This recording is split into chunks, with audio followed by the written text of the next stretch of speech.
Chapter 16. At the far end of the upstairs hallway stood a door that led to a room above the kitchen. The Hawkins family called it the apartment. It was a spacious room with windows on three sides. There had been some thought a few years earlier of converting it to a granny flat for Hub's mother, but she had opted for a senior's home, and the room was only used for storage now. Iris had stacked insulation against the door in an effort to keep the heating costs down. It made the door difficult to open. "Help me," Jim whispered. Ruth Rose immediately put her shoulder to the door, and after a few shoves, they were able to squeeze through. There was a latch on the inside. It wasn't much, but it was something. Yard lights spilled into the crowded room, casting jumbly shadows. There were odd bits of furniture and cardboard boxes laden with junk. Sheets covered a dresser, a rocking chair, a sofa. Everything glowed a ghastly yellow. Ruth Rose began to pile things as soundlessly as possible against the door.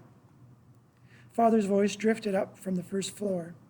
"I can only be so patient," he said. Jim was already at the front window of the apartment. "We can climb out on the porch roof," he whispered. He turned the latch on the top of the sash and heaved up. Nothing happened. They heard the pastor on the stairs. "Ruth Rose, leave the poor boy alone. He's got problems enough of his own without you adding to them." Jim heaved on the window again. It wouldn't budge. Ruth Rose shoved Jim out of the way and tried the window herself. He joined her, and, straining with the effort, they both gave the window one last attempt. Nothing. It was painted shut. "Over here," hissed Ruth Rose. She made her way through the confusion to the unpainted west wall. There was a window there above the kitchen door.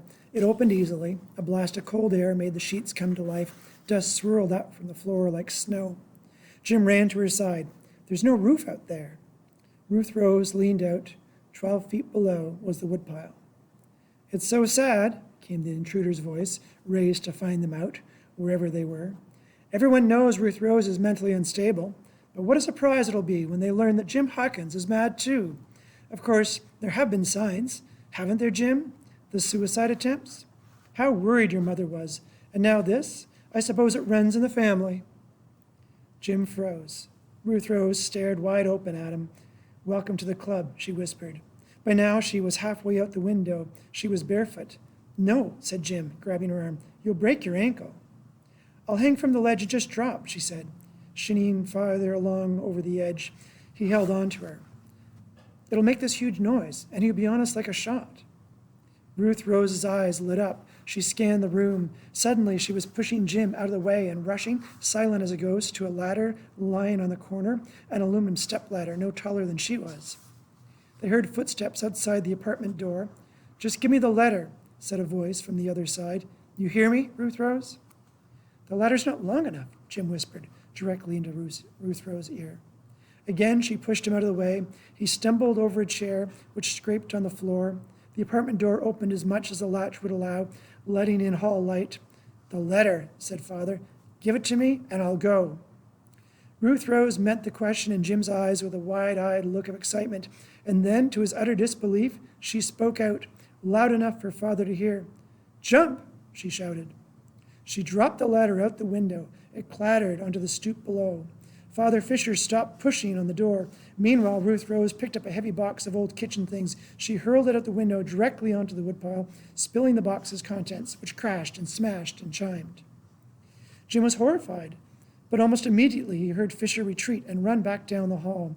In another moment, he was clattering down the staircase. Ruth Rose grabbed Jim by the hand and started towards the door, but he pulled her up short. "There's this old place at the end of the cornfield." He pointed west. "It's deserted." She nodded impatiently. Then together they raced for the door. They ran down the hall and down the stairs. They had gotten as far as the landing when they heard Fisher re-enter the house, slamming the door behind him. "All right," he yelled, if this is how you want it." Ruth Rose froze in her tracks. Jim took over. He snapped the latch on the landing window and slid it up without a sound. He pushed Ruth Rose out. She hung from the ledge until her feet were only a few feet from the ground. She dropped, landing in a muddy garden plot below. Jim crawled out of the window right after.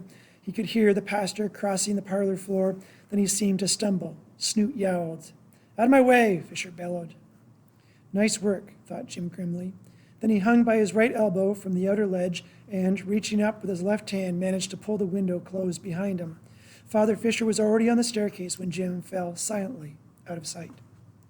Ruth Rose was already gone. Turning, he saw her running low across the front yard. Was she crazy? Fisher would see her if he stopped to look. But Jim didn't care to call to her, let alone follow. He took off around the house where it was dark. Across the back lawn he raced, driving for cover as he caught a glimpse of Father in the apartment window, faintly lit from behind. He had lost his hat, and his hair stood out in spikes. He looked like Frankenstein's monster. Then he was gone from sight, and Jim was up and running, slipping on the wet grass, falling, recovering. He ran through the orchard, kicking fallen apples as he raced, past the garden shed, until at last he reached the fence. He hopped it in a single bound and ran until the cornfield had swallowed him up. "Jim, what a deadly mistake you're making," Fisher cried out at the night in his huge pulpit voice. "If you only knew." Jim ducked out of sight, but there was already an acre of corn between them. Catching his breath, he hid and listened. "You'll live to regret this foolhardiness, Jim Hawkins," shouted Fisher. Jim shuddered. The voice was as cold and threatening as the night.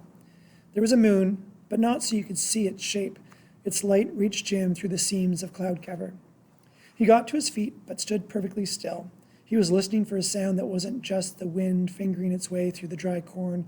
A crazy girl, heading west as he had told her to. A wounded dog, a maniacal preacher. Nothing. Too shivering cold to listen any longer, he started toward Billy Bones' deserted shack. With every step, a little bit more of his fear drained away, replaced by an anger as hard as a stone.